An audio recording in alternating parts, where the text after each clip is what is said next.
Hello and welcome back to the Supercar channel.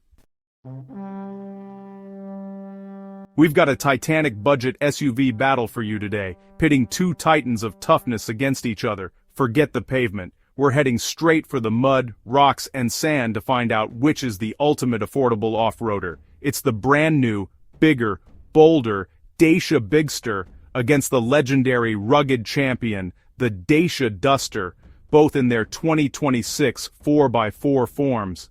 This is the off-road comparison you need to see if you're deciding between these two for your next adventure vehicle. Stick around. But first, do us a huge favor. Smash that subscribe button and turn on notifications so you don't miss any of our ultimate car comparisons. The off-road stance, size versus. The Duster has always been the nimble king, but how does the sheer presence of the Bigster impact its ability to tackle tough trails? The most immediate difference when comparing the Dacia Bigster and the Duster is their size. The Duster, measuring around 4.34 meters, remains the compact, agile choice. Its shorter wheelbase and narrower body make it a master of tight forest tracks and rocky maneuvers where every inch counts. This agility is a huge advantage off-road, allowing for quicker changes in direction and easier navigation through complex obstacles. However, the Bigster, at over 4.6 meters long, steps firmly into the CSUV territory. While its size gives it superior interior and cargo space, a major plus for long expedition packing, it presents a bigger challenge on truly technical narrow trails. We'll be looking closely at how its extra length and width affect its breakover and departure angles in real-world scenarios, where a few degrees can mean the difference between clearing a crest and getting stuck. Ground clearance and angles, it's really all about the numbers game. So, do the Bigster's larger dimensions automatically give it the advantage, or does the Duster still hold the high ground clearance crown? When you leave the asphalt, the key figures are ground clearance, approach angle, and departure angle. The Duster has long impressed with its segment-leading ground clearance, often coming in at a remarkable 217 millimeters in its 4x4 configuration. Furthermore, its shorter front and rear overhangs give it excellent approach and departure angles, typically exceeding 30 degrees for approach. The Bigster, built on the same CMF platform, maintains a very impressive clearance, expected to be in the 210 to 220 millimeter range. The challenge for the Bigster is its longer wheelbase, which inherently reduces its breakover angle.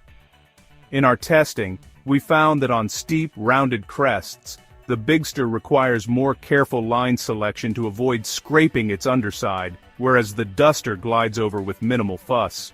However, the Bigster's sheer size gives it a more stable footprint, which can be an advantage on high-speed dirt roads.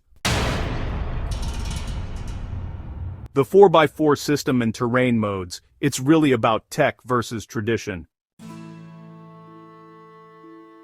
So, the hardware is important, but how does the smart software in each model actually translate into real-world traction and control in, those challenging conditions? Both the Duster and the Bigster 4x4 variants rely on Dacia's sophisticated all-wheel drive system, and they offer multiple driving modes like Eco, Auto, Snow, Mud, or Sand, and of course, the essential off-road mode. This off-road mode is key, as it locks the front-to-rear torque distribution for maximum grip at lower speeds. Now, the technical difference here is pretty nuanced. Both models feature the necessary multi-link rear suspension on their 4x4 versions, which is honestly a massive upgrade over the two-wheel drive torsion beam for handling articulation on uneven terrain. The Bigster's heavier body and potentially slightly more powerful hybrid-assisted powertrains might, on paper, deliver a bit higher torque. However, the Duster's lighter weight means that the power-to-weight ratio for generating forward momentum on loose surfaces stays highly competitive. And really, the Duster's simplicity and proven reliability in this system are a massive selling point for the dedicated off-road community. Alright, let's talk powertrain performance. Mild hybrid muscle. So, can a budget-friendly hybrid system really handle the demands of consistent off-road work, or is simple turbo petrol still the way to go? The 2026 lineup for both SUVs features a mild hybrid 1.2-liter TCE engine, often paired with a 4x4 system. In the Duster, this TCE 134x4 delivers 130 horsepower and provides excellent low-end torque, thanks to the turbocharger, which is honestly vital for crawling over obstacles. The Bigster's mild hybrid setup is rumored to be just a bit more potent, potentially up to 140 horsepower, or even offering a full 155 horsepower hybrid system in its top trims. While the full hybrid Bigster offers the potential for low-speed electric-only crawling, a silent and torquey advantage, it also carries the penalty of increased weight and complexity, which are typically enemies of rugged off-roading. For pure, reliable off-roading where you need predictable power delivery, the lighter Duster's established TCE 134x4 setup is an absolute workhorse, perfectly matched to its size. When it comes to durability and practicality, these vehicles are really built for the bush. They're designed to handle tough terrain and, honestly, whatever nature throws their way.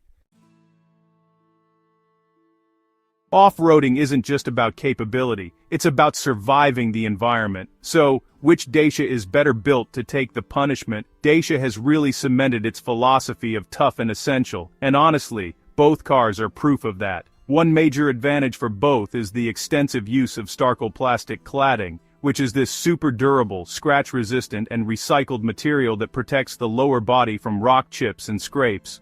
In the Duster, this is highly effective because of its smaller surface area.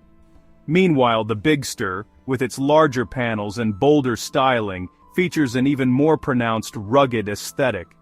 A key practical feature the Bigster is expected to offer is an optional 5+2 seating configuration. That might be super tempting for families, but for serious off-roading you really need that cargo capacity. The Duster's traditional vast and square boot remains a highly practical space for recovery gear, spare wheels, and camping kit. For pure, no-frills, impact-resistant durability, both cars totally shine, but the Duster's compact nature makes those inevitable off-road repairs just a bit simpler and more cost-effective. Final verdict: the ultimate off-road choice. So, after weighing the pros and cons out on the trail, which budget SUV actually earns the title of ultimate off-roader? The answer really comes down to your priorities. The Dacia Duster 2026 4x4 is the ultimate off-road champion. Its smaller, lighter body, supreme ground clearance, and best-in-class breakover angle make it the superior machine for technical, difficult off-roading. It's the nimble mountain goat of the lineup, proven, and built to withstand abuse without breaking the bank. On the other hand, the Dacia Bigster 2026 4x4 is the ultimate family adventure vehicle. If your off-roading involves high-speed dirt roads, gravel tracks, and getting a family of 5, plus a week's worth of gear to a remote campsite, the Bigster is the better, more comfortable, and more spacious choice. It offers excellent capability, but its size will limit its access to the tightest, toughest trails that the Duster can conquer. Whichever you choose, Dacia continues to deliver exceptional off-road value. Let us know in the comments, are you Team Duster or Team Bigster? And hey, don't forget to like this video, share it with your adventure buddies, and subscribe to Supercar for more ultimate comparisons.